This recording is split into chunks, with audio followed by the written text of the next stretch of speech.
لا يستوي أصحاب النار وأصحاب الجنة هم الفائزون আল্লাহ রাব্বুল আলামিন বলেন, জান্নাতের অধিবাসী আর জাহান্নামীরা কখনো সমান হতে পারে না। জান্নাতের অধিবাসী আর জাহান্নামীরা কখনো সমান হতে পারে না। জান্নাতি হবে যারা, সফল হবে তারা। জান্নাতি হবে যারা, সাকসেস হবে তারা। আর জাহান্নামী হবে যারা, ব্যর্থ হবে তারা। আল্লাহ রাব্বুল আলামিন সূরা আল হাশরের 20 নম্বর আয়াতে কি চমৎকার করে তিনি জানিয়েছেন, জান্নাত এবং জাহান্নামের ভিতরে পার্থক্য সম্পর্কে চমৎকার করে তিনি আলোচনা করেছেন। আল্লাহ রাব্বুল আলামিন বলেন, জান্নাত আর জাহান্নাম কখনো এক হতে পারে না। আল্লাহ রাব্বুল আলামিন আমাদের জন্য দুনিয়াতে দুইটা রাস্তা রেখে দিয়েছেন। দুইটা রাস্তার কথা তিনি আমাদেরকে বলেছেন, ফারিকুম ফিল জান্নাতি ওয়া ফারিকুম ফিস সাঈর। আল্লাহ রাব্বুল আলামিন বলেন, আমি তোমাদেরকে দুনিয়াতে দুইটা রাস্তা দিলাম, তোমাদের জন্য আমি দুইটা রাস্তা রেখে দিয়েছি। একটা হলো জান্নাত আর একটা হলো জাহান্নাম। দুনিয়াতে যদি তোমরা সৎ কাজ করো, কোরআনের আইন যদি বাস্তবায়ন করার চেষ্টা করো, ইসলামী আন্দোলনের কাজ যদি করো, সৎ কাজের যদি আদেশ করো, অসৎ কাজের নিষেধ করো, অন্যায় ছেড়ে দিয়ে যদি ন্যায় পথে চলো, আমি তোমাদের জন্য রেখে দিয়েছি জান্নাত। আর যদি তোমরা দুনিয়ার লোভে পড়ে, শয়তানের ধোঁকায় পড়ে অন্যায় খারাপ কাজ, অশ্লীল বেহায়াপনা, অন্যায়ভাবে মানুষের উপর অত্যাচার করা, অন্যায়ভাবে মানুষের উপরে জুলুম করা, অন্যায়ভাবে মানুষকে হত্যা করা, অশ্লীল বেহায়াপনা কাজের ভিতরে যদি তোমরা লিপ্ত হয়ে যাও, তোমরা যদি শয়তানের রাস্তা বেছে নাও, আমি তোমাদের জন্য রেখে দিয়েছি কঠিন কঠিন জাহান্নামের শাস্তির আযাব। এই জন্য দুনিয়াতে আল্লাহ আমাদের জন্য দুইটা রাস্তা দেখিয়ে দিয়েছেন, ফারিকুম ফিল জান্নাত ও ফারিকুম ফিস সাঈর। আল্লাহ রাব্বুল আলামিন জাহান্নাম এবং জান্নাতের বর্ণনা দিতে গিয়ে বলেন, লা ইয়াস্তাবি আসহাবুন নারি ওয়া আসহাবুল জান্নাহ। আল্লাহ রাব্বুল আলামিন বলেন, জান্নাত হলো এমন একটা জায়গা, যেই জান্নাতের ভিতরে রেখে দিয়েছি আমি অসংখ্য নিয়ামত, যেই জান্নাতের ভিতরে আমি রেখে দিয়েছি রহমত আর বরকত। মানুষ যারা জান্নাতে যাবে তারা আরামায়েশে সুন্দরভাবে জীবন যাপন করবে, বিলাসিতার সঙ্গে জীবন যাপন করবে। আর যারা জাহান্নাম, জাহান্নাম এমন একটা জায়গা, জাহান্নাম হলো একটি কঠিন জায়গা। মানুষের জন্য রেখে দিয়েছে অগণিত শাস্তি, অসংখ্য আযাব রেখে দিয়েছি, সাপ বিচ্ছু অসংখ্য হিংস্র প্রাণী রেখে দিয়েছি। এই জাহান্নাম হলো একটি কঠিন জায়গা।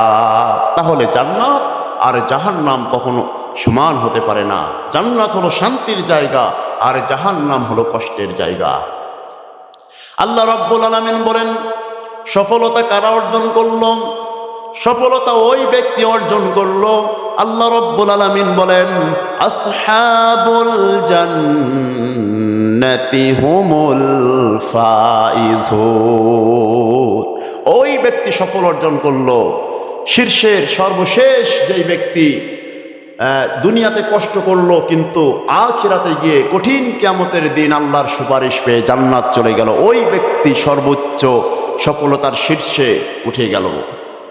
এই দুনিয়াতে মানুষ কষ্ট করবে, প্রকৃত সফলতা ওই ব্যক্তি অর্জন করল যেই ব্যক্তি মৃত্যুর সময় ঈমানের সঙ্গে মৃত্যুবরণ করলো এবং কিয়ামতের দিন আল্লাহর সন্তুষ্টি অর্জন করে জান্নাতে চলে গেল, ওই ব্যক্তি প্রকৃত সফলতা অর্জন করলো। এই জন্য দুনিয়াতে কষ্ট করতে হবে, আখিরাতে আমাদের শান্তির জায়গা আল্লাহ রেখে দিয়েছেন। এই দুনিয়া হলো কষ্টের জায়গা।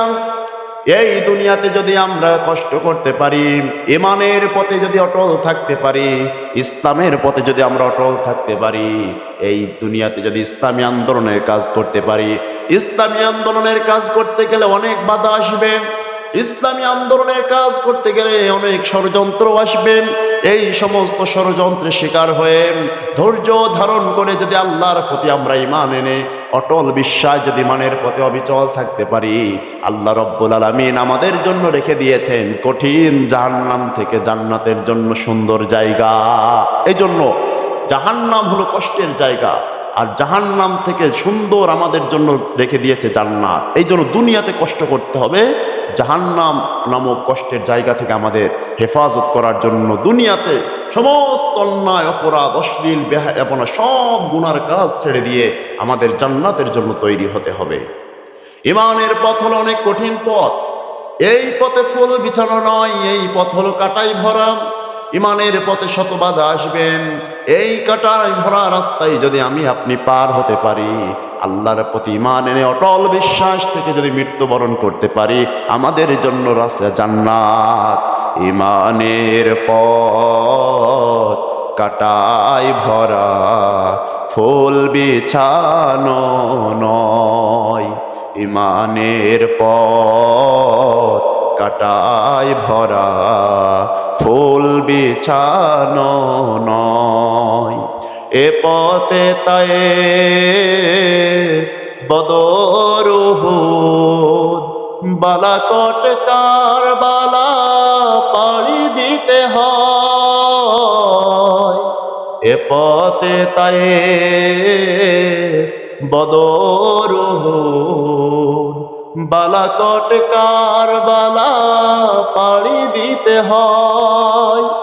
এই পথ ঈমানের পথ অনেক কঠিন কাঁটায় ভরা। নবী করিম সাল্লাল্লাহু আলাইহি সাল্লাম সাহাবায়ে কেরামরা উহুদ বদর খন্দক অসংখ্য যুদ্ধের ময়দানে অংশগ্রহণ করেছে। আবু জেহেল উতবা শাইবা ওয়ালিদ ইবনে মুগীরা অসংখ্য কাফেরদের ষড়যন্ত্রের শিকার হয়েছে, তবুও ঈমানের পথ থেকে তিনি এক পা সরে যায়নি। আমাদেরকেও যদি জান্নাত পেতে হয় ঈমানের পথে আমাদের অটল থাকতে হবে। আসুন আমরা পরিবর্তন হই। আল্লাহ আমাদের সকলকে ঈমানের পথে অবিচল চলার এবং ঈমানের পথে বেঁচে থাকার তৌফিক দান করুক, আমিন।